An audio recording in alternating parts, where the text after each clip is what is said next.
y que hoy vamos a tocar. No sé si podemos apagar un poquito la luz de acá.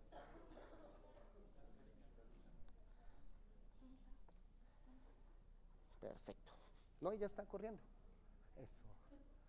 Bueno, entonces vamos a hablar de falla cardíaca con fracción de eyección preservada en guía en la práctica clínica. Mi nombre es Alexander Conta, soy cardiólogo y vamos a hablar en este orden. Generalidades de la insuficiencia cardíaca, no FEBI preservada, sino en general, la definición de la falla cardíaca, la clasificación, etiologías de la insuficiencia cardíaca, el manejo y las generalidades de las comorbilidades, el manejo de la descompensación y el seguimiento y los mensajes claves al final de insuficiencia cardíaca con fracción de eyección preservada. ¿Por qué hablamos de esto? ¿Sí? Si hemos hablado en todos los temas académicos de unos temas muy importantes, pero ¿por qué de una falla cardíaca? Resulta que la insuficiencia cardíaca en Estados Unidos en mayores de 20 años para el 2016 eran 5.7 millones de personas. La prevalencia para el 2030 en esa misma población va a ser cercana al 23% y 1 a 4% de todas las hospitalizaciones se relacionan con falla cardíaca. Eso es en Estados Unidos. Pero ¿y entonces por qué hablamos en Boyacá y en Colombia de este mismo tema? ¿Sí? Pues resulta que no es muy diferente e incluso tenemos unas particularidades también muy diferentes para Latinoamérica y para Boyacá. 199 personas por cada 100.000 tienen en incidencia de insuficiencia cardíaca, 1% de prevalencia de insuficiencia cardíaca, 33% de tasas de rehospitalización a los 3 meses, o sea, cuando tenemos un evento de descompensación aguda de falla cardíaca, 1 de cada 3 personas va a volver a estar hospitalizado en ese mismo servicio de urgencias o de hospitalización por descompensación de falla cardíaca, 35% de rehospitalización al año, ¿sí? 11.7% de mortalidad intrahospitalaria. Aquí viene ese punto importante. Cuando nosotros digamos en urgencias o en la UCI o en alguna parte donde estemos tratando, es que tiene insuficiencia cardíaca, le ponemos furosemida y sale y nada va a pasar. No es tan cierto. Es muy importante la prescripción oportuna y estar atentos, porque 1 de cada 10 personas con insuficiencia cardíaca que ingresa por descompensación de falla va a morir en esa hospitalización. Esas son las estadísticas que son a nivel mundial y a nivel de Latinoamérica. Y dependiendo de ya muchas estratificaciones, pero esto es en el global, 24% de mortalidad anual. O sea, la falla cardíaca es más mortal que un cáncer, que hay más de uno de los cánceres, ¿sí? La insuficiencia cardíaca consume costos para el sistema, porque si yo hablo de 4% de hospitalizaciones relacionadas con insuficiencia cardíaca, resulta que es muy diferente a una hospitalización, por ejemplo, por una apendicitis, por ejemplo, por una enfermedad infecciosa, que la insuficiencia cardíaca. ¿Por qué? Porque esa hospitalización va a durar entre 9 y 11 días, y aparte de eso con un costo bastante alto. ¿Por qué? Porque necesita unos medicamentos especiales y en muchas ocasiones, como ustedes los ven en el día a día, ese paciente con insuficiencia cardíaca va a requerir o un desfibrilador o un ecocardiograma transesofágico o una arteriografía coronaria y va a tener consumo de insumos y de procedimientos necesarios para tratar adecuadamente esa insuficiencia cardíaca, no excluyendo que esos pacientes con una descompensación severa de falla cardíaca pueden estar requiriendo días de estancia en cuidado intensivo. Ese es el resumen. Por eso hablamos de insuficiencia cardíaca. Ahora vamos a hablar de Recolfaca. Recolfaca es el registro colombiano de falla cardíaca donde Boyacá ha aportado pacientes a este registro y en este registro estamos hablando de una prevalencia estimada para nuestro país de 2.3%. Quiere decir que 1.097.201 personas tienen en este momento en Colombia insuficiencia cardíaca. Pero entonces vamos a decir, y si calculamos, no sé, el doctor Pertus acabó de hablar de 1.200.000 personas de ese sueño, calculémosle el 2.3% a ese 1.200.000. O sea, por poquito en este momento estaríamos hablando de unos 23.000, 25.000 personas con insuficiencia cardíaca. Entonces, ¿nosotros vemos toda esa población? No. ¿Por qué? Porque estamos actuando usualmente en la falla cardíaca con fracción de eyección reducida, fracción de eyección de menos del 40%, y en ese es el que nos centramos.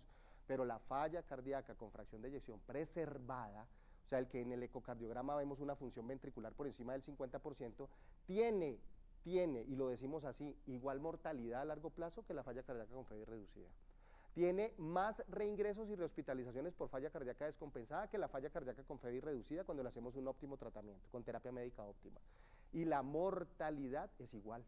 Entonces, no es que demeritemos un paciente con insuficiencia cardíaca porque tiene una fracción de eyección normal al paciente que tiene una falla cardíaca con 35% de FEBI, porque mentalmente ese es el primer mito que debemos desaparecer. Cuando tiene insuficiencia cardíaca, la fracción de eyección preservada, debemos estar muy atentos al diagnóstico, al tratamiento, al pronóstico y sobre todo, más aún que en la falla FEBI reducida, del tratar las comorbilidades. Porque esos pacientes con falla cardíaca FEBI preservada son hipertensos, son obesos, tienen diabetes, enfermedad renal crónica, hay enfermedades infiltrativas, valvulares y arrítmicas que debemos estar muy atentos.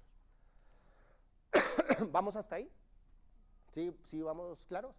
Bueno, entonces, en el Recolfaca tenemos 2.528 pacientes incluidos en este registro y vamos a ir pensando que sea mayor y gradual, y como lo vemos, tienen muchas comorbilidades, 72% son hipertensos, 28% de enfermedad coronaria, 25% de dislipidemia, diabéticos son el 24%, fibrilación auricular 22%, EPOC 17%, insuficiencia renal 17% y valvulopatías 17%.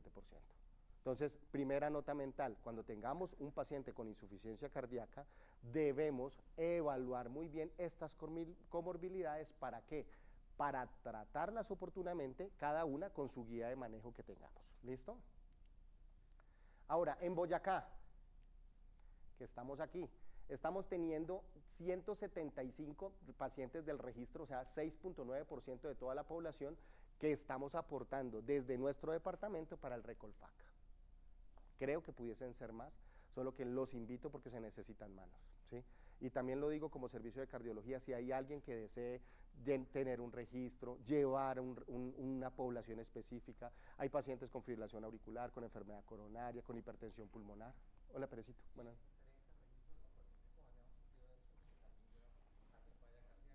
Correcto, y el SAJOS es muy importante, solo que en Recolfaca, cuando están hablando de las comorbilidades más importantes, estas son las que se registran, pero creo yo que estamos subvalorando muchas otras entidades que también debemos verla, porque por ejemplo, si vimos ahí, no vemos el porcentaje importante de obesidad mórbida. Y todos sabemos que uno de los puntos importantes para las EPS autorizar las cirugías bariátricas es si tiene hipertensión arterial o enfermedades cardiovasculares. Entonces creo que a medida que vayamos mejorando el registro, vamos estratificando subgrupos para poder evaluar el manejo óptimo de cada uno de los pacientes. Gracias, doctor Pérez, buenas noches por esa intervención. Entonces, ¿cuál es el primer desafío que nosotros debemos tener? Y es que no todo paciente con los pies hinchados, y lo digo así, es o tiene insuficiencia cardíaca. Eso es lo primero que tenemos que hacer. Lo segundo, no todo paciente con un NT-proBNP positivo tiene falla cardíaca si no hay síntomas. ¿Por qué? Porque es que, por ejemplo, si nosotros tenemos un paciente que tiene un trauma de tórax, el NT-proBNP le va a salir positivo en ese momento, al igual que las troponinas, pero ¿tiene insuficiencia cardíaca? No, es lo que tenemos que evaluar y para eso es importante unir siempre síntomas con los valores de los péptidos.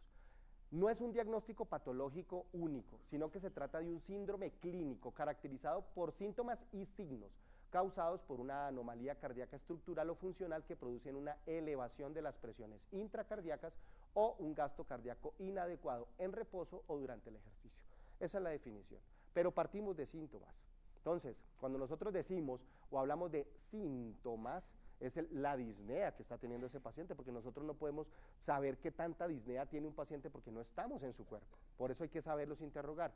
Y signos como los que conocen clásicamente de edema de miembros inferiores, ingurgitación yugular, galope, S3, reflujo hepatoyugular, crépitos a nivel bivasal, esos signos y síntomas son los que debemos interrogar siempre en un paciente, pero uno aislado del otro no hacen un diagnóstico. Entonces, por eso es muy importante que tengamos en cuenta la clínica y la unión de los péptidos.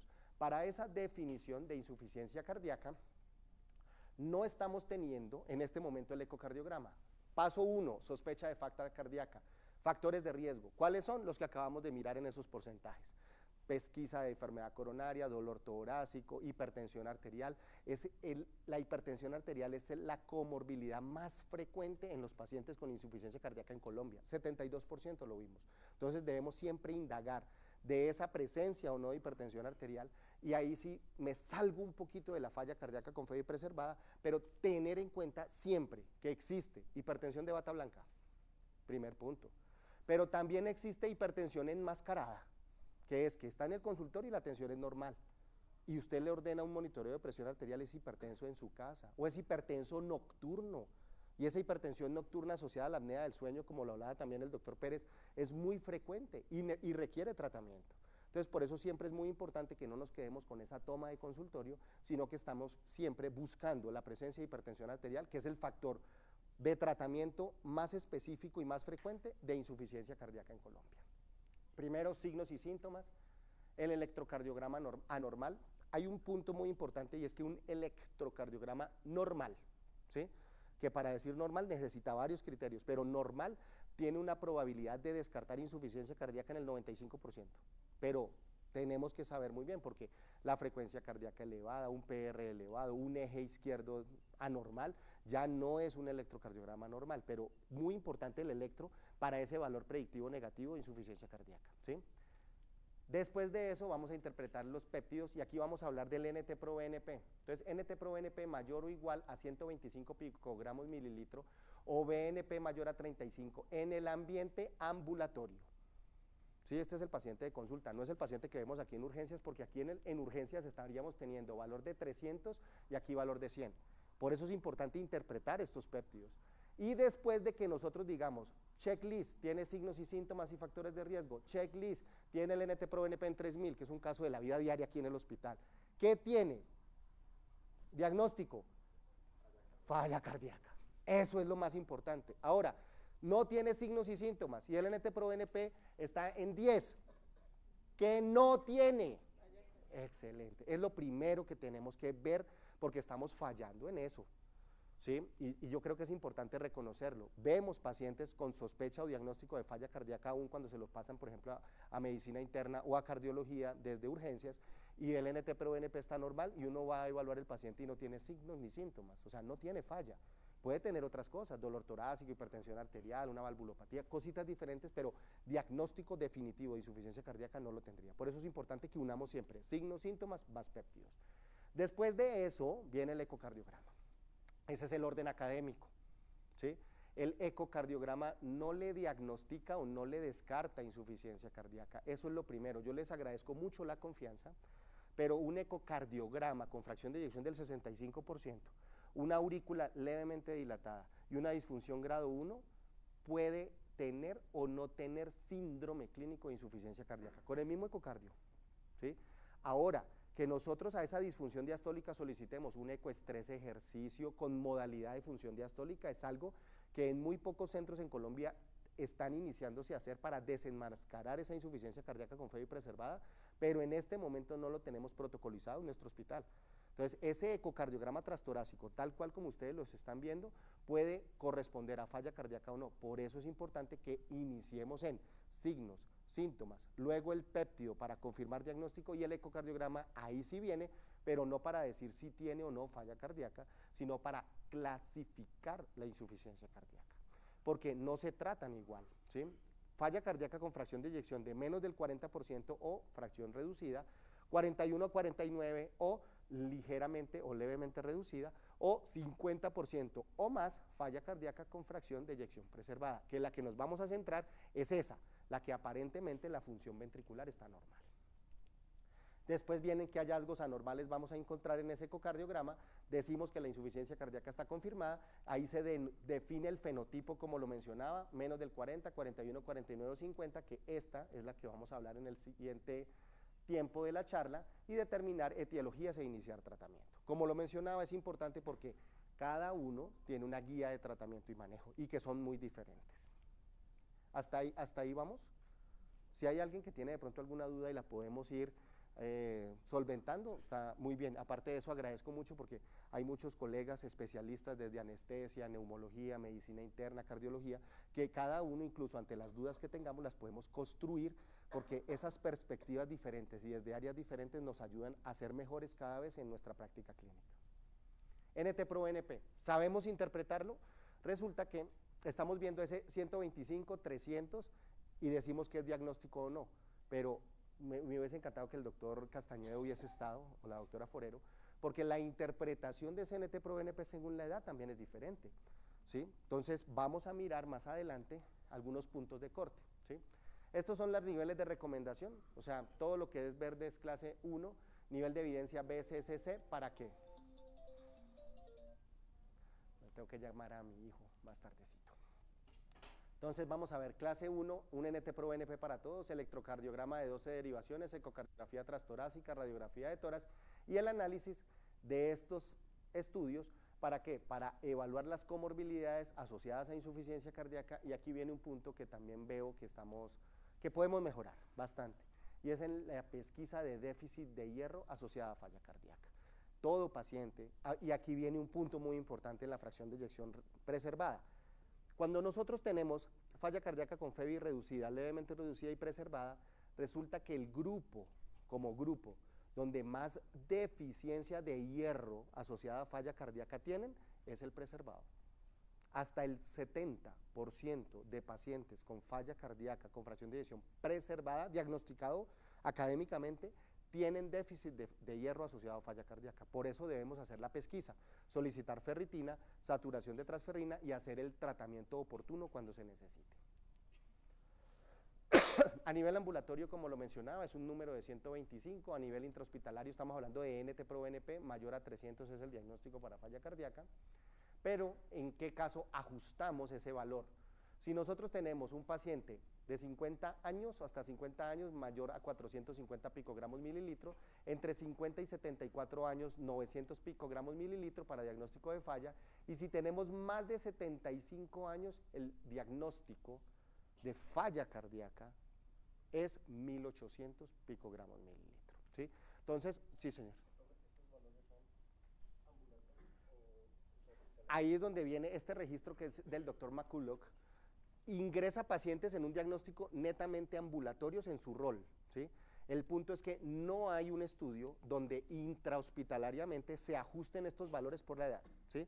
El punto es que uno pudiese extrapolar, ¿sí?, estos valores ambulatorios para nivel intrahospitalario, pero no existe el registro específico intrahospitalario para definir el punto de corte en pacientes geriátricos. El punto es que lo que hacemos desde el servicio de cardiogeriatría es extrapolar estos valores para el nivel intrahospitalario. Entonces, ¿aquí a qué viene? Si yo tengo un paciente, y lo digo ya en lo que hago en mi práctica, no sé el doctor Carrero de pronto cómo lo interprete también, pero es como el consenso que hemos hecho, y es, si yo tengo un paciente de 80 años, ¿cierto?, pero ingresa por síntomas de edema de miembros inferiores, ingurgitación yugular, tiene una falla cardíaca con FEBI preservada y tiene signos ecocardiográficos sugestivos de aumento de presión de fin de diástole, o sea, es una disfunción diastólica, ¿sí? Y tengo un valor de NT-proBNP en 1100, ¿sí? No tiene más de 1800, pero ahí es donde decimos, es un paciente donde tiene un NT-proBNP mayor a 300, pero en metas corregidas por la edad. ¿Qué hacemos? Optimizamos terapia, tratamiento específico para lo que se tiene, pero no ahondamos como en una insuficiencia cardíaca avanzada. Eso es importante que lo tengamos en cuenta. Pero los puntos de corte por la edad son estos. No sé, Carrerín, si en el servicio lo están interpretando también de esa misma forma, o por ejemplo 1100 descarta falla. ¿Cómo lo están manejando? No, yo creo que yo me baso en la clínica. Claro.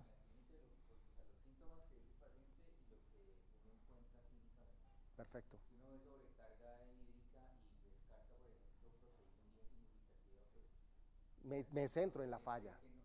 Puede que no llegue a 1800, pero para mí es una Y yo, falla con FEBI preservada. correcto, y yo diría 1100 de NT-proBNP, pero como dice el doctor Carrero, una cava en 2,2, ¿sí? Edema de miembros inferiores, hiponatremia hipervolémica de falla cardíaca, es hipertenso diabético previamente, o sea, ¿será que no tiene falla?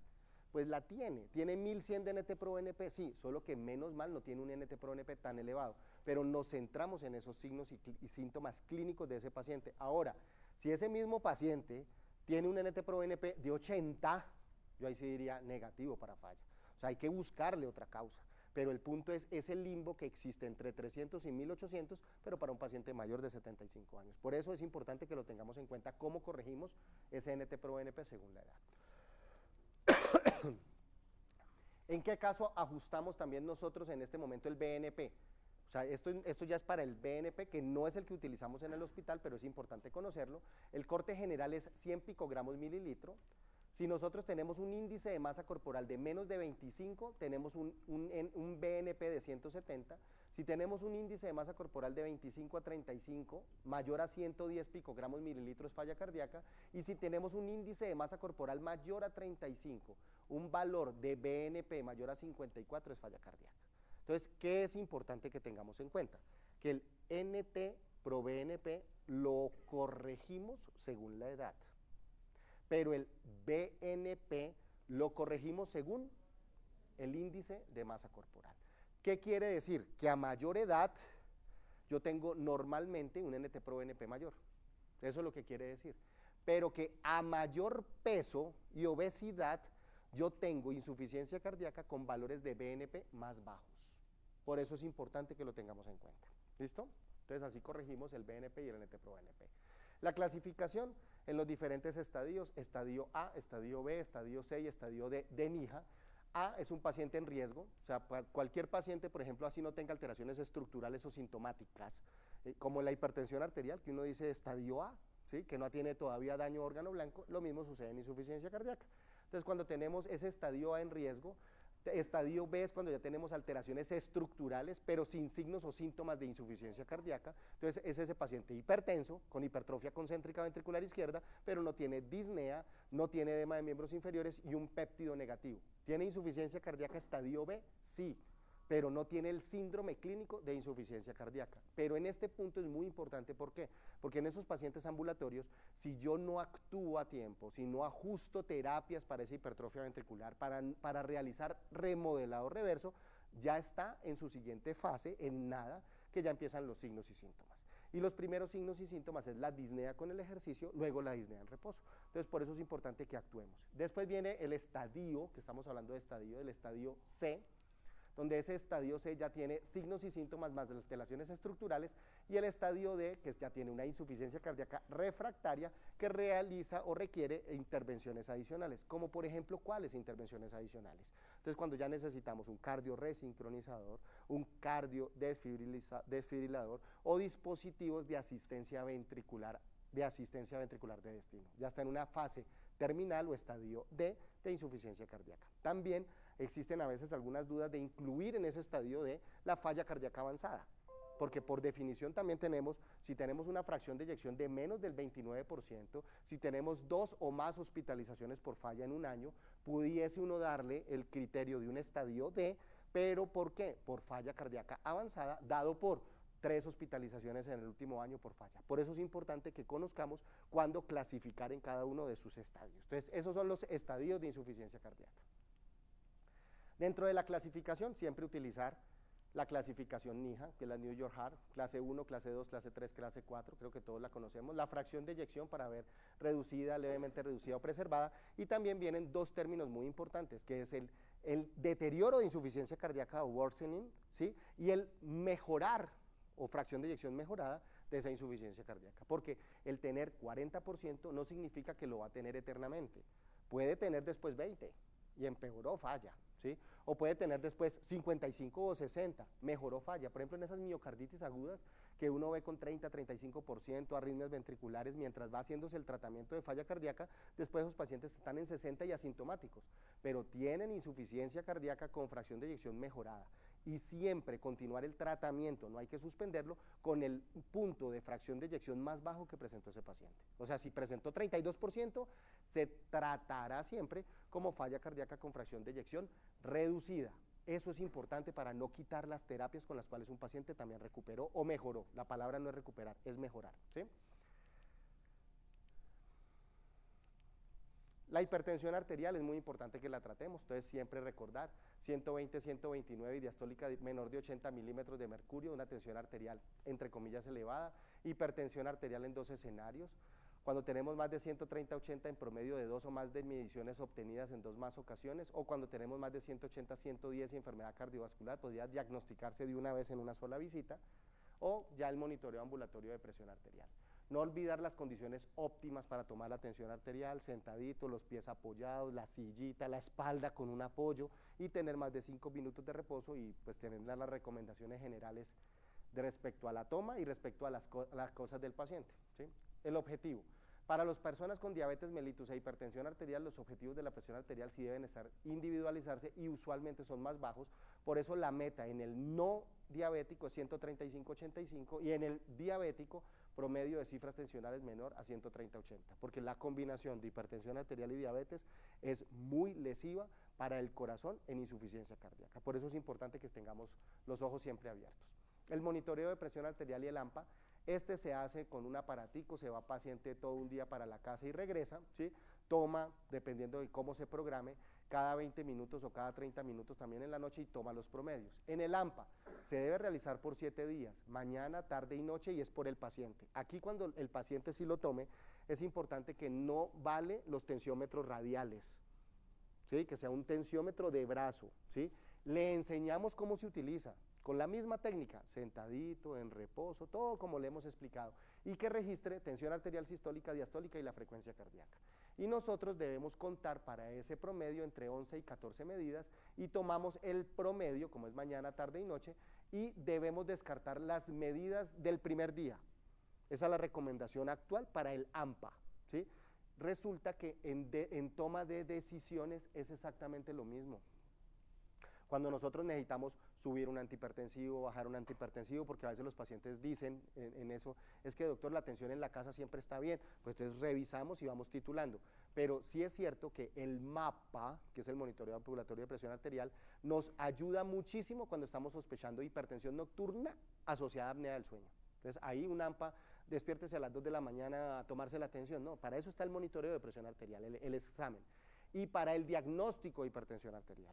Eso creo yo que sí es lo importante, pero vuelvo y digo también acá, no significa que para yo titular o para subir un fármaco o hacer un ajuste antihipertensivo necesite obligatoriamente tener un MAPA.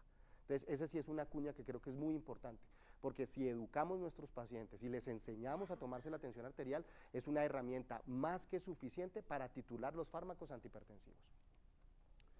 Sí, sí, profe. Buenas noches. Con respecto a las dos formas de monitorizar Sí. y salir a veces de dudas, como Sí. que es una duda sobre el diagnóstico Sí. de los pacientes, sobre todo en personas jóvenes de 30 Sí. a 50 años, algunas veces vemos registros de una gran divergencia, llegando a picos realmente altos y a veces unas tensiones bajas, independientemente de que pueda tener una enfermedad valvular ahí escondida o algo más. Sí. ¿Cuál podríamos tomar como punto de corte para decir, te voy a iniciar? Siempre estamos de acuerdo con el riesgo-beneficio, Sí. ese no es el punto, ¿sí? Sí. O sea, si sospecho que se beneficia, pues inicio tratamiento, dosis bajas, eso está claro.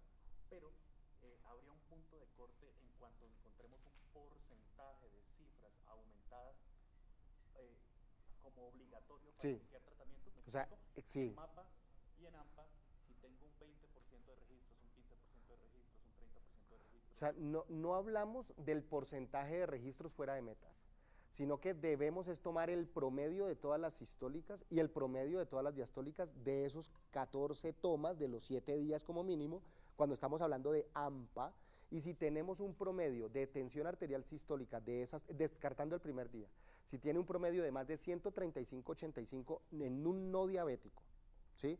Ahora, si es diabético, 130 milímetros de mercurio. Diagnosticamos hipertensión arterial e iniciamos tratamiento, ¿sí? Ahora, en el paciente joven también es importante porque en la guía de hipertensión arterial, si nosotros vemos que es un paciente joven, pero el riesgo, ¿sí? La clasificación de riesgo cardiovascular es bajo, pudiésemos hablar de las medidas no farmacológicas inicialmente. Por ejemplo, un 138/85 milímetros de mercurio. ¿Es hipertenso? Sí, así tenga 30 años, pero resulta que es sedentario, fuma, toma licor todos los días, no hace ejercicio cardiovascular y tiene un índice de masa corporal de 33, una obesidad grado 1, pues es un paciente que claramente, si corregimos sus factores de riesgo, podemos darnos, y por la guía está, porque en la semaforización estaría como hipertenso en verde, entonces podemos dar la opción de darle tratamiento no farmacológico, pero con cosas que realmente impactan. Porque si disminuye 5 kilogramos de peso, baja entre 3 y 5 milímetros de mercurio la tensión sistólica, con eso ya deja de ser hipertenso nomás. Pero entonces es individualizar el caso, pero para definir hipertensión arterial, promedio de las tomas toditas, 135 milímetros de mercurio no diabético y 85 milímetros de mercurio no diabético. Ahora, si es diabético y estamos buscando hipertensión arterial, esos promedios deben estar por encima de 130 la sistólica y de 80 la diastólica para decir que está hipertenso asociado a diabetes, ¿sí? Esa es la definición para hipertensión arterial. Y en el monitoreo ambulatorio de presión arterial MAPA resulta que están los puntos de corte. 40% de carga sistólica diurna o 40% de carga diastólica nocturna. También evaluamos el DIP, que es el descenso nocturno normal o fisiológico, y vemos el patrón de hipertensión arterial, porque no todas las hipertensiones se tratan igual. Nos estamos saliendo un poquito, pero me encanta porque la hipertensión arterial es el factor de riesgo más frecuente e importante en falla. Entonces es importante que conozcamos a qué horas vienen los medicamentos, por eso está la cronofarmacología. Hay un estudio hermoso, el estudio Time, como en la revista, donde dice que algunos pacientes que son principalmente hipertensos nocturnos y que principalmente apnea del sueño, la misma dosis de ARA2, ¿sí?, que usualmente utilizaron valsartán, pero no en la mañana, sino 5 de la tarde, hace que ese paciente llegue a metas y en las 24 horas controle. Y no es necesariamente cada 12 horas o la dosis diurna, pero aumentando a una dosis dual, o sea, una combinación, sino que moviendo solo ese ARA2 a las 5 de la tarde, el paciente se controla. Entonces, por eso es una invitación a que ese mapa, cuando es el examen, lo evaluemos respecto al DIP, al promedio sistólico, al promedio diastólico y sobre todo, como dice el doc, porque también viene otro punto. Si yo tengo un paciente de 30 años, ¿sí?, pero resulta que en sus promedios está en 120-80, pero si hace un pico hipertensivo de 220-120 y asociado a otros síntomas, por ejemplo, flushing, cefalea y demás, pues yo no estaría pensando en que es un hipertenso crónico esencial, sino que puede estar teniendo o un feocromocitoma o picos sistólicos hipertensivos. Por eso, como mencionaba el doctor Carrero, los signos, los síntomas y el individualizar cada caso es lo que nos hace llegar al éxito con nuestros pacientes, ¿sí? Bueno, entonces continuamos. Esto es hipertensión arterial sistémica. Esta es la guía X, donde nosotros estamos viendo cuáles son los puntos de corte: normal alta, grado 1, grado 2, grado 3, hipertensión sistólica aislada y la hipertensión diastólica aislada. Esta es la semaforización o el índice de riesgo.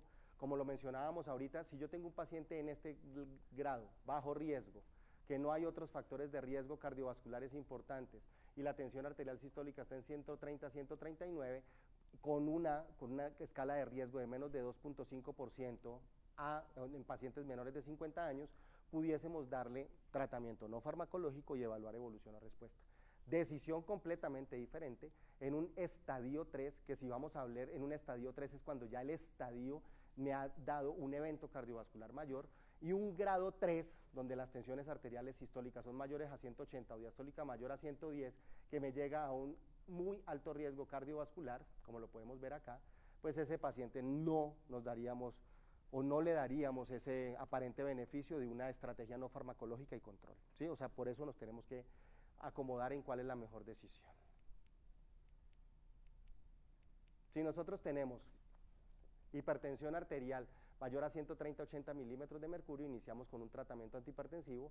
Si tenemos enfermedad coronaria o albuminuria, o sea, daño renal o enfermedad coronaria, ya tendríamos que iniciar IECA o ARA2.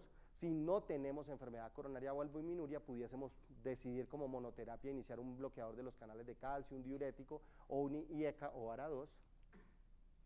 Si tenemos una tensión arterial sistólica con promedios mayor a 150-90, ya tenemos que iniciar con 2 fármacos antihipertensivos. Y aquí sí es muy importante que tengamos en cuenta esto, porque también veo que con 160-100 de tensión arterial estamos iniciando valsartán 40 miligramos día. O sea, nos quedamos cortos de entrada. Entonces, por eso sí es muy importante que si tenemos más de 150-90, iniciamos con terapia combinada de entrada. Si tenemos esa terapia combinada, pero con presencia de enfermedad coronaria, la combinación va a ser IECA o ARA2 más bloqueador de calcional de calcio o diurético. Y si no tenemos enfermedad coronaria o albuminuria, podemos iniciar con estos tratamientos. Control de la tensión arterial y los efectos adversos de los medicamentos. Si el manejo está bien tolerado y tenemos metas de tensión arterial, continuamos la terapia.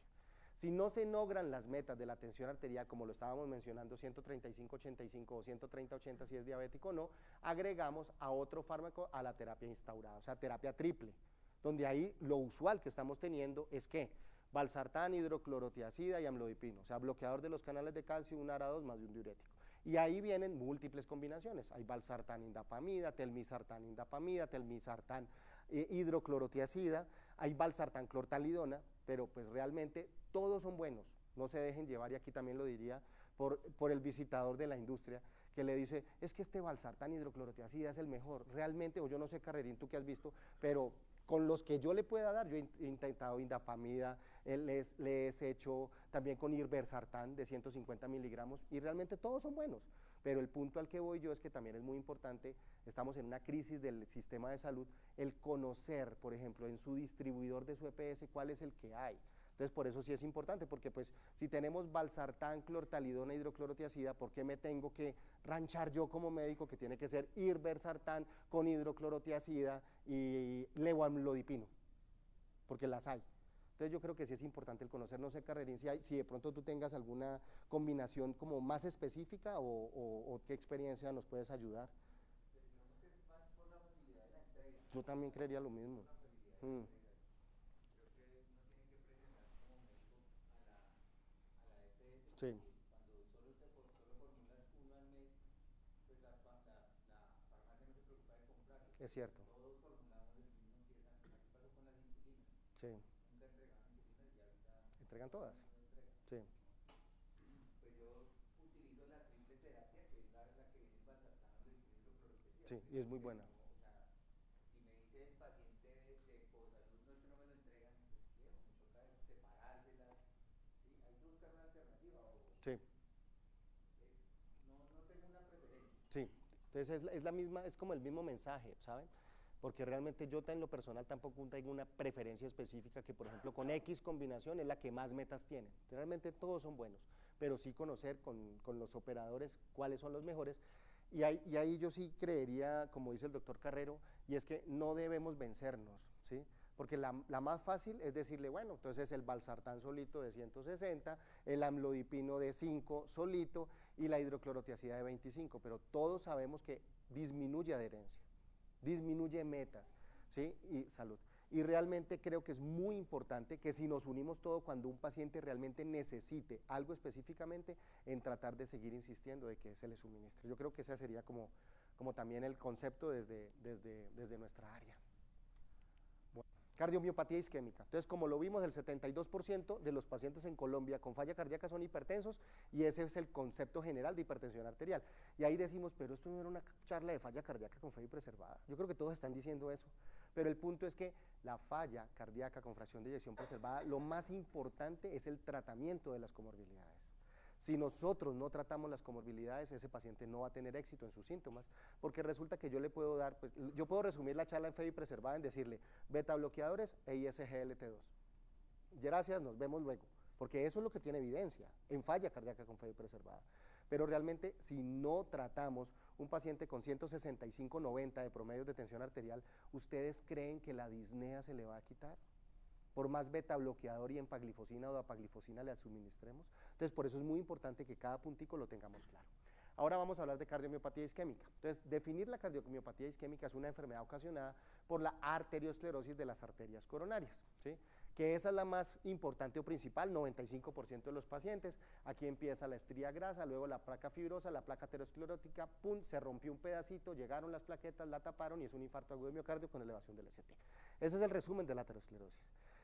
Resulta que también siento que estamos llegando muy tarde al tratamiento de la arteriosclerosis, ¿sí? Y resulta que cuando nosotros tenemos fases iniciales de este proceso, y es gratis, ¿sí? Pero el ejercicio físico, el mantener unos hábitos de vida saludable, nos hacen que esta placa aterosclerótica no progrese. Entonces, por eso creo que sí es muy importante que a nuestra población, cuando tengamos una atención médica temprana, hablemos siempre de la actividad física, del control del peso, del dormir bien, del disminuir el consumo de alcohol y el no tabaquismo. Con que hagamos eso y realmente tengamos ese poder de comunicación con nuestros pacientes, hacemos muchísimo, porque estamos evitando a futuro un stent, enfermedad coronaria y una revascularización quirúrgica. Sí, lo hacemos. Diariamente hacemos cateterismos, ponemos stent en todas las arterias, estamos impactando en ese punto. Pero ¿y por qué no lo hicimos desde 20 o 30 años antes, cuando teníamos a la mano herramientas que realmente son muy eficaces si las podemos actuar a tiempo? Los principales factores que producen la cardiomiopatía isquémica es la edad avanzada, los antecedentes familiares de cardiopatía isquémica, el aumento de las cifras de colesterol total, sobre todo el LDL, que es el más documentado para la enfermedad aterosclerótica, tabaquismo, hipertensión, diabetes, obesidad y sedentarismo. Ahí es donde tenemos que tener el target. Pero aquí hago un paréntesis también muy importante cuando miremos los pacientes con cardiomiopatía isquémica. 1 de cada 17 pacientes con enfermedad coronaria tiene una alteración genética del colesterol LDL, ¿sí? Entonces resulta que es muy importante el conocer eso, no solo para ese paciente, porque ese paciente tiene hermanos, hijos, sobrinos y demás. Entonces podemos encontrar una mutación familiar en la cual podemos impactar de forma temprana. Entonces es una invitación a esos pacientes, al menos en la parte nuestra lo estamos intentando, en la búsqueda activa de mutaciones genéticas ya hemos encontrado aquí en Boyacá mutaciones LDRR, mutaciones del PCSK9, pero ya con 3 stent, 2 revascularizaciones, si me voy a entender, a mí me hubiese encantado encontrarlos a los 25, 30 años y poder impactar antes, pero ahí vamos. Entonces los invito a que nos sumamos a este barco también, ya parezco el doctor Pertus, que nos subamos a este barco, pero buscando las mutaciones genéticas de la dislipidemia. Yo creo que a veces están, solo que nos hace falta buscarlas un poquito más. Esta es la línea del llamado de emergencia, yo creo que todos lo manejan, la mayoría son de cuidado intensivo, entonces no me detengo en eso. La cardiomiopatía chagásica, ¿sí? Resulta que nosotros tenemos un estudio aquí en el Hospital Universitario San Rafael donde el 9% de los pacientes con insuficiencia cardíaca tienen cardiomiopatía chagásica, ¿sí? Realmente esos son indicadores que están muy por encima de toda la población en Colombia, de la población en Estados Unidos o incluso la población de Brasil, porque hay lugares de Brasil donde son los, de allá salió Chagas, ¿sí? Y Trypanosoma cruzi con Cuba y Chagas, pero a lo que voy yo es que tienen registros incluso con 7 y 8% de Chagas, nosotros tenemos 9%. Entonces yo sé que todos conocemos Moniquirá, Barbosa, Miraflores, Páez, San Eduardo, que son lugares donde hay muchos pacientes con Chagas. Entonces creo que sí es importante que nosotros cuando hagamos estos diagnósticos de insuficiencia cardíaca hagamos el despistaje de la cardiomiopatía chagásica. El tratamiento, obviamente hay que tratar de tenerlo en cuenta. El diagnóstico actual de falla cardíaca se hace con 2 pruebas en las cuales una sea por la secuenciación de los anticuerpos totales, ¿cierto? Y la prueba confirmatoria que se realizará por IFI. Cuando tengamos diagnóstico de Chagas, no todos los pacientes son susceptibles de tratamiento. Si nosotros ya tenemos falla cardíaca avanzada, si ya tenemos una edad avanzada, pues no necesitaría o ya no tendría un beneficio claro en el tratamiento. Pero en la población joven, en pacientes en edad fértil, porque el Chagas congénito también es frecuente. Entonces debemos ofrecer el tratamiento y cada vez perderle el miedo al tratamiento. Yo creo que eso es lo que vemos, que es que todo el mundo dice es que eso me va a dar pancreatitis, me va a dar hepatitis, estoy muy enfermo, pero si tiene un electrocardiograma normal, un ecocardiograma normal, es un paciente joven, hagámosle, ofrezcámosle al menos el tratamiento. Yo creo que ese paciente es el que más indicado tiene cuando aún no tiene alteraciones ni eléctricas ni mecánicas de la cardiomiopatía chagásica. Dentro del abordaje, el manejo multidisciplinario es muy importante. Me devuelvo aquí un poquitico. Entonces, aquí debemos unir el grupo de enfermería para falla cardíaca, el grupo farmacéutico, todos los procesos de calidad y económicos que se necesiten, los profesionales de atención prehospitalaria también, porque en insuficiencia cardíaca también es muy importante, el grupo médico de cardiología y cuidados avanzados de cardiología y el equipo interdisciplinario. En esos programas de insuficiencia cardíaca son muy importantes medicina interna, medicina familiar, neumología, porque resulta que la primera causa de hipertensión pulmonar es la insuficiencia cardíaca o la hipertensión pulmonar grupo 2. ¿Sí? Entonces creo que es importante en el grupo interdisciplinario trabajar todos en conjunto para poder obtener la mejor terapia. Y aparte de eso, como lo vimos, el 20 y pico de pacientes tienen fibrilación auricular, entonces están anticoagulados, ¿sí? Y cerca del 28% de nuestra población colombiana tienen cardiomiopatía isquémica, entonces o están en antiagregación en monoterapia o están en antiagregación dual por la cardiomiopatía isquémica activa en el último año. Entonces son múltiples pacientes donde el equipo interdisciplinario debe tomar las mejores conductas con estos pacientes de insuficiencia cardíaca. Metas de comorbilidades, este es un algoritmo que nosotros utilizamos en el servicio, lo construimos en el servicio. Cuando está descompensado, el gasto urinario de ese día debe ser 3.5 litros en el primer día de insuficiencia cardíaca descompensada. Debemos buscar una estabilización en la tasa de filtración glomerular, pero no nos asustemos, porque el descenso de la tasa de filtración glomerular entre un 5 y un 7% es normal en esa hospitalización por falla cardíaca. Es más, un experto en falla cardíaca hace poco en un congreso nos decía, a los cardiólogos que estábamos en esa reunión, cuando estoy tratando una falla cardíaca descompensada y la creatinina no se eleva, me preocupo, porque quiere decir que no estoy actuando lo que debiese actuar para poder disminuir la hipervolemia de ese paciente. También debemos mejorar la clase funcional, obviamente la clase funcional a medida que descongestionemos nuestro paciente mejora. Tratemos de buscar una meta de frecuencia cardíaca menor a 70 en el ámbito ambulatorio, manteniendo una presión arterial sistémica o sistólica mayor a 90, que tengamos después de esa hospitalización por falla cardíaca una reducción del 50% del NT-proBNP para el día 14, también es un factor pronóstico muy importante porque nos habla de la probabilidad de reingreso por falla cardíaca. Entonces, por eso es importante obtener esas metas, llevar el LDL según el riesgo cardiovascular, recordemos 116, 70, 55 y ahora 40 para el riesgo extremo cardiovascular. La hemoglobina glicada en un paciente diabético menor de 7, el potasio menor de 5, el CPAP en los pacientes con apnea del sueño que hablaba el doctor Pérez, mantener una hemoglobina mayor de 3 en hombres o mayor de 2 en mujeres para decir que no tiene anemia. Pero aquí viene también un punto muy importante. El que un paciente no tenga anemia no significa que no tenga déficit de hierro asociado a falla cardíaca, ¿sí? Por eso la pesquisa de déficit de hierro, así sea un paciente no anémico, la debemos realizar cada 6 meses en pacientes con insuficiencia cardíaca, ¿sí? Y hacer la suplencia en caso de necesitarse. El perfil ferrocinético, como lo hablábamos, de TSAT y ferritina, mantener una TSH menor a 5, sobre todo en las comorbilidades de hipotiroidismo. Eso es lo más importante que estamos hablando en metas de las comorbilidades cardiovasculares. Ahora, consideraciones en el manejo o en el tratamiento. Dentro de las generalidades, no olvidar las intervenciones en el estilo de vida, y aquí viene también unas estrategias muy importantes desde medicina del deporte, como es la rehabilitación cardiovascular para insuficiencia cardíaca. Tiene resultados no en mortalidad, eso sí es cierto, aquí podemos decir muchos beneficios en calidad de vida, en la adherencia farmacológica, en las descompensaciones y rehospitalizaciones también, pero en mortalidad la rehabilitación cardíaca en insuficiencia cardíaca no ha impactado, ¿sí? Eso es cierto, pero ahí es donde yo les pregunto, o sea, si yo tengo adherencia, me siento mejor, tengo mejoría en calidad de vida y tengo menos hospitalizaciones por insuficiencia cardíaca, si yo tuviese falla cardíaca, debiese tener el acompañamiento de la actividad física y medicina del deporte y rehabilitación cardiovascular. Dentro de los tratamientos con pacientes con fracción de eyección preservada, que es lo que estamos hablando hoy, los diuréticos sí está descompensado. Y ahí en los diuréticos viene la guía de anticongestión de la Sociedad Europea. Primeras 24 horas, furosemida, dosis altas. La dosis máxima de furosemida en 24 horas son 600 miligramos día. El punto importante, si un paciente ya ambulatoriamente traía, por ejemplo, 2 pastillitas de furosemida, o sea, 80 miligramos al día, iniciamos con el doble de la dosis en las primeras 24 horas. Es importante que lo tengamos en cuenta. Y si en esas primeras 6 horas nosotros no tenemos un sodio urinario meta, que me esté hablando de un efecto natriurético óptimo, o no tenemos el gasto urinario por hora meta, tenemos que duplicar la dosis que ya utilizamos inicialmente. Esa es la terapia anticongestiva por guías en el momento.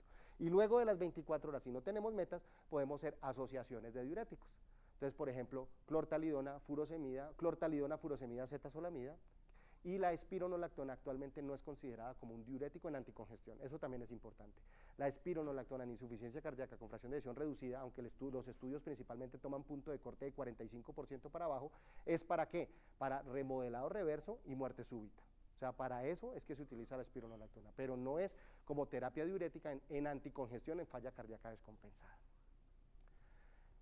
Los ISGLT2, como se lo mencionaba, clase 1, está el estudio de LIVER en dapaglifosina y el estudio EMPEROR-PRECEPT de la empaglifosina, donde clase 1, ambos demuestran impacto en falla cardíaca con fracción de eyección preservada, tratar las comorbilidades y las etiologías de la insuficiencia cardíaca. La terapia médica óptima, ya ahí están en todos los fármacos que ustedes quieran revisar y eso está a la mano de todos, no nos vamos a centrar cada uno. En el déficit de hierro estamos realizando el tamizaje. Cuando nosotros tengamos ferritina menor de 100, tiene déficit de hierro, póngale hierro parenteral. El hierro, sacarato, fumarato en oral tiene muy buen tratamiento para anemia ferropénica, eso está claro, pero en el hierro dentro del miocardiocito no tiene evidencia, o sea, sí tiene evidencia de que no sirve, no es que no la tenga, o sea, sí tiene evidencia, pero no sirve en déficit de hierro asociado a falla cardíaca. Los únicos medicamentos que tienen evidencia de que sí tiene un impacto positivo de ese hierro a nivel del miocardio es el hierro parenteral, pero el hierro en forma de carboximaltosa o derosimaltosa. Son las dos presentaciones, solo que derosimaltosa no tenemos en Colombia, la que tenemos en este momento es carboximaltosa. Si tenemos déficit de hierro, hierro parenteral, entre 100 y 300 si tiene un TSAT menor de 20 tiene déficit de hierro, le ponemos hierro, y si tiene una ferritina mayor de 300 pues no tiene déficit de hierro y no vemos el TSAT.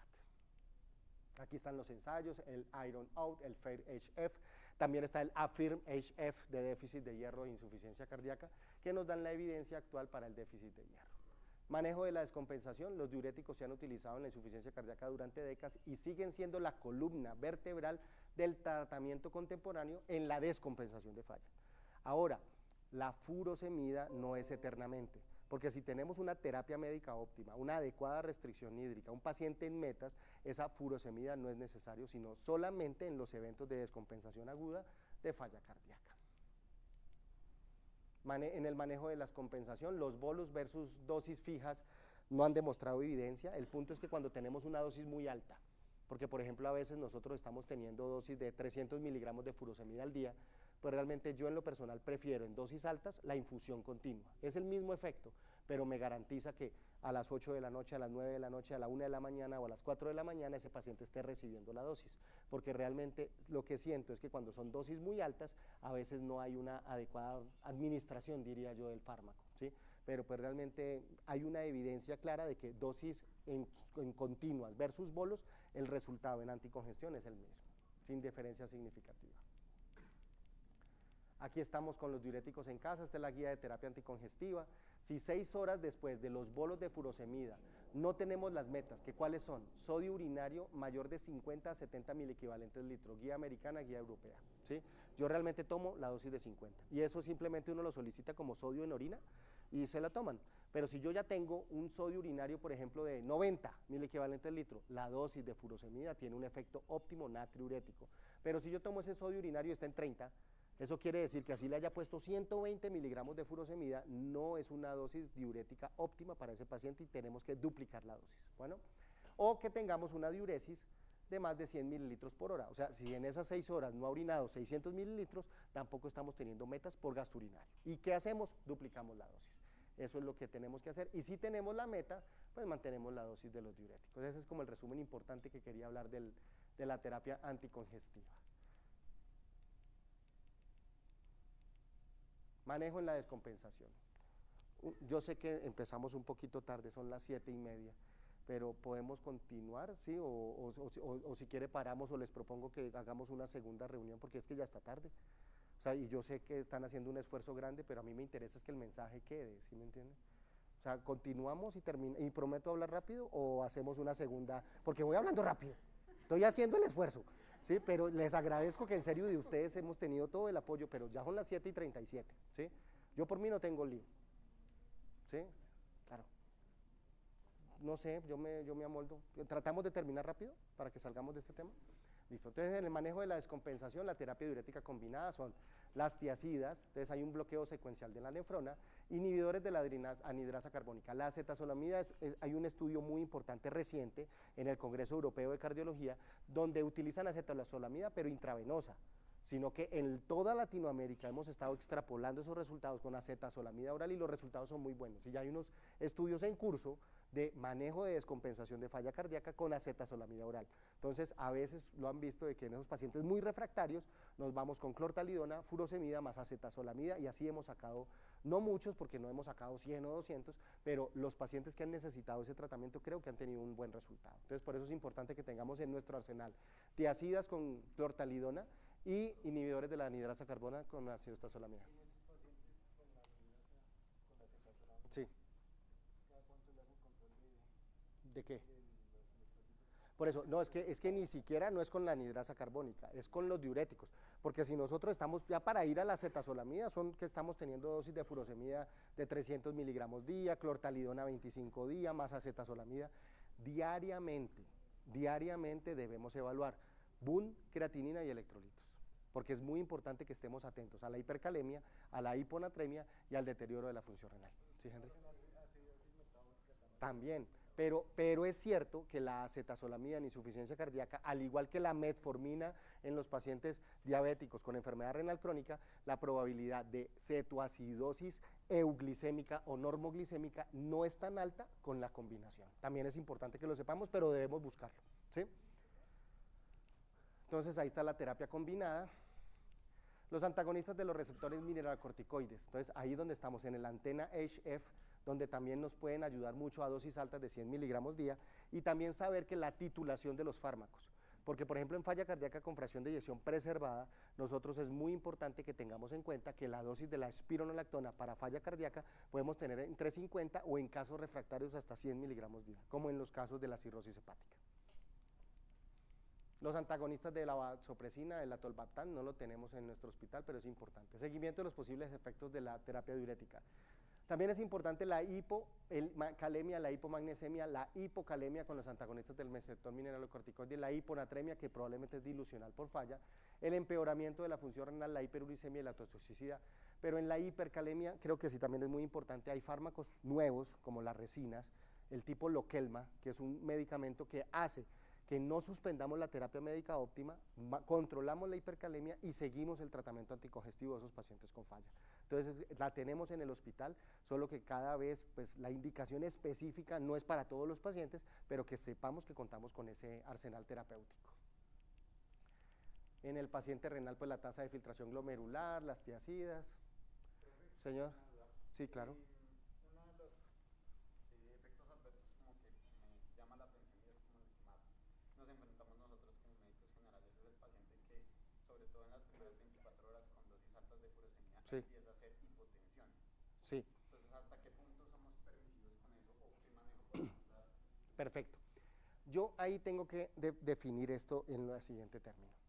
Cuando nosotros tenemos hipotensión arterial asociada a falla cardíaca, usualmente es por la insuficiencia cardíaca, más no por la terapia diurética, ¿sí?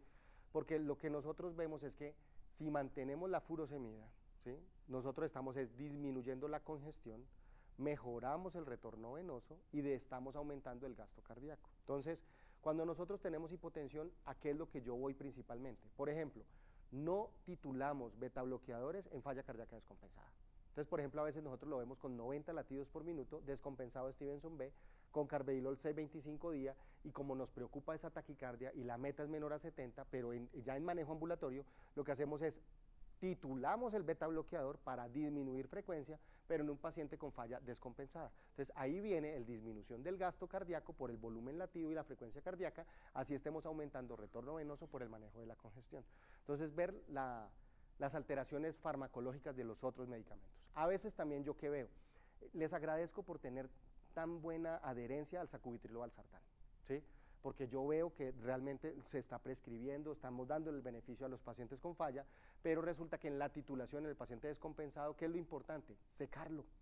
Entonces, a veces de entrada vemos, y se sale de FEBI preservada, pero vemos 35% de FEBI, 95-60 de tensión arterial, el paciente no tenía ningún fármaco en su casa, porque el motivo de la descompensación es falta de terapia, ¿sí?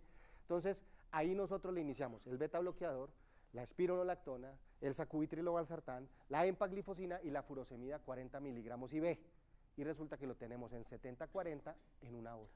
No fue la furosemida, sino que cada fármaco es en un momento óptimo. Entonces, centrémonos en esa descompensación de falla e iniciemos los de mayor evidencia y titulación en esa descompensación. Y a medida que el paciente vaya saliendo de la descompensación de falla, vamos adicionando los demás medicamentos. Ahora, no es adicionarlos en 6 meses uno y en año y medio el otro, no. Yo estoy hablando desde entre días. Por ejemplo, y se hospitaliza, dejémosle la profilaxis gástrica, la anticoagulación o la terapia antitrombótica, la furosemida y los de mayor evidencia como los ISGLT2. Y vamos evaluando. Si la taquicardia está en 110, 120, una dosis baja de beta bloqueador, pero no iniciar una dosis intermedia o alta. Eso nos puede ayudar. Y el sacubitril o valsartán es un gran medicamento, pero el impacto del beneficio de un sacubitril o valsartán lo estamos viendo más tarde. En cambio, los ISGLT2, el impacto o las curvas desde la hospitalización se abren en el día 9, día 14. Entonces, yo lo dejaría con un ISGLT2, la furosemida, las profilaxis y lo mínimo necesario que no me vaya a disminuir tensión arterial para que tolere los fármacos, ¿sí? Pero una excelente pregunta, viejo, gracias. En el paciente mayor, pues es un desafío porque el mayor riesgo de los efectos secundarios intrínsecos debido al envejecimiento, como la disminución de la tasa de filtración glomerular y la masa corporal. Los pacientes de edad avanzada son propensos a la hipovolemia, causada por los diuréticos debido a la disminución del agua corporal total con una disminución de la capacidad máxima de concentración urinaria. Esto se asocia comúnmente con hipertensión ortostática y caídas. Dentro del seguimiento, Entonces, dentro del seguimiento, nosotros tenemos que hacer un seguimiento clínico, un seguimiento de laboratorio y de imágenes cardiovasculares. Dentro del seguimiento clínico, la congestión, la NIJA, los signos vitales, tensión arterial, frecuencia cardíaca. De laboratorio, los péptidos son importantes, función renal y electrolitos, y los estudios diagnósticos asociados, radiografía de tórax, ecocardiograma transtorácico con signos de aumento de presión de fin de diástole, la vena cava inferior, que cada vez más en la unidad de cuidado intensivo se está utilizando, de verdad, los felicito, y si de parte de cardiología se requiere en algún momento algún apoyo adicional, cuenten con nosotros para poder tomar estas medidas. Y estas rayitas son las líneas B de Kerley, que estamos midiéndolas en ecografía pulmonar para decir si hay congestión pulmonar o no, porque yo puedo tener congestión pulmonar con una cava normal. Entonces también eso es importante que lo tengamos en cuenta para el tratamiento diurético. La titulación y seguimiento, pues ya eso se hace ambulatoriamente, 2 a 4 meses, la estabilización de 3 a 6 meses. Realmente tenemos que ir mirando la terapia médica óptima asociada a cada fármaco y a cada medicamento, seguimiento clínico, ecocardiográfico y de biomarcadores. Es muy importante que sepamos que los biomarcadores no son solo en esa hospitalización, sino también en el seguimiento ambulatorio, porque nos da pronóstico. Entonces, por eso es importante que tengamos un seguimiento con biomarcadores y con los estudios que también nos hacen mucha falta. El ecocardiograma transtorácico en la hospitalización 90 días después de su egreso, y de ahí en adelante solo si hace deterioro de síntomas. Un paciente con falla cardíaca no necesita un eco cada mes. También es un paréntesis que me gustaría de pronto ver, porque pues realmente los hacemos, pero no son... Sí, profe. Una pregunta, o sea, yo sí he notado Sí, profe. que el reingreso acá es muy frecuente, Sí, pero también es frecuente que repitamos el ecocardiograma al mes. sí. Yo realmente no comparto esa postura, pero no sé qué. Pues ahí el punto viene en el siguiente, doctor Carrero, que académicamente cada vez que hay un deterioro o descompensación de falla, en la guía dice que se debe evaluar estructura, ¿sí? Porque pudiésemos haber tenido hace un mes, por ejemplo, un paciente con falla cardíaca descompensado isquémico en 42% de FEBI, pero si en esta descompensación estamos teniendo 18 o 20, ese cambio nos puede ayudar mucho en una toma de decisiones. Creería yo que si tengo descompensaciones frecuentes, el ecocardio en cada descompensación nos puede dar una luz útil, ¿sí? Pero lo que sí no, en mi concepto personal, es paciente ambulatorio estable, porque ese también lo vemos en el servicio, porque hacemos los ecocardiogramas intrahospitalarios y ambulatorios, pero el ambulatorio estable, eco de hace 2 meses, 3 meses, con una FEBI del 48%, está asintomático, está titulado, no le va a cambiar nada un eco, ¿sí me hago entender? En ese es el que de pronto yo veo como que debemos mejorar un poquito más, no en el eco a toda hora. Ahora, si ese paciente tiene un reingreso, ¿sí? Pero también viene a la semana nuevamente en esa misma hospitalización, no por un derrame pericárdico ni cambios agudos, sino que ecocontrol, porque no ha sido mucho, no estoy diciendo que es que sea frecuente, pero también los hemos visto de ecocontrol, o incluso y aquí viene para la UCI, ¿sí? A veces es eco para definir salida, porque también no han sido muchos, pero sí han sido unos eventuales. Entonces, si ya tiene un ecocardio con un IAM con 35% de FEBI, le abrieron el vaso, le pusieron el stent, ese eco es en 3 meses, ese eco no es en esa hospitalización. Entonces, de pronto eso sí nos ayudaría un poquito. Pero, profe, si está en reingreso por hospitalización de falla, la guía sí es clara en decirnos que puede ser útil, porque podemos encontrar deterioro de función ventricular, valvulopatías, si está anticoagulado podemos encontrar trombos, o podemos encontrar complicaciones, porque por ejemplo, en un infarto agudo de miocardio hace 20 días puede estar en este momento teniendo un taponamiento pericárdico o algunas complicaciones asociadas, pero a la enfermedad coronaria. Entonces, por esa razón es que lo justifican, pero sí en el ámbito ambulatorio de pronto es en el que yo noto, profe, que realmente a veces pedimos más ecos, debiendo haber pedido más NT-proBNP o hierro, ¿sí? Pero es un comentario para todo el equipo, porque incluso hasta nosotros en cardiología vemos eso, de las mismas consultas nuestras. Entonces creo que es importante enfatizar un poco más, es en otros estudios.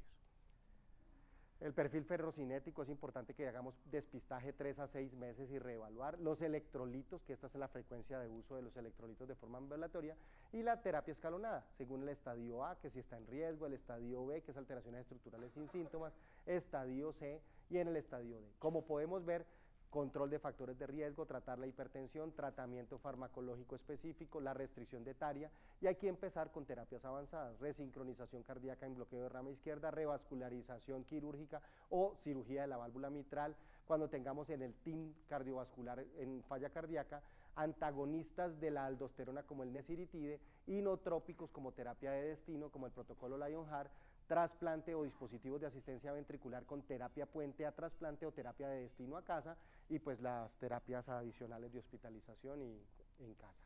Dentro de los mensajes clave, y ya estamos acabando.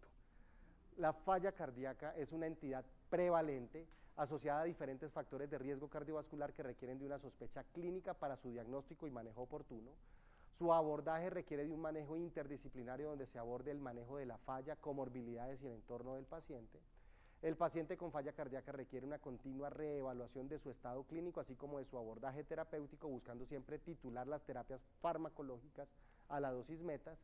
Y muchas gracias por haber hecho este esfuerzo y de escucharnos este ratito. ¿Vale? Gracias de verdad a ustedes, muchas gracias. No sé si alguien tenga una pregunta cortica, prometo no extenderme porque a veces dicen no pregunto porque ya nos vamos, pero ¿nadie tiene alguna duda? Listo, muchas gracias. Bueno. ¿Pasan a la última? Viene la evaluación.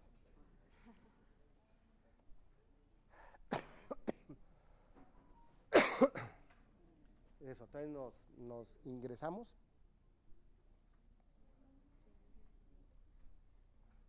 En el QR.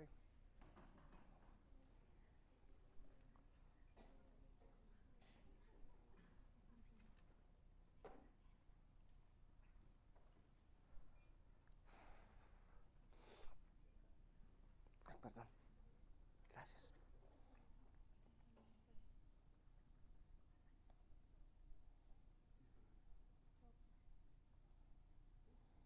Continuamos entonces 5 minuticos para ¿Las preguntas? los avisos del área de acreditación. No nos prometemos no demorarnos más porque ya estamos muy sobre el tiempo.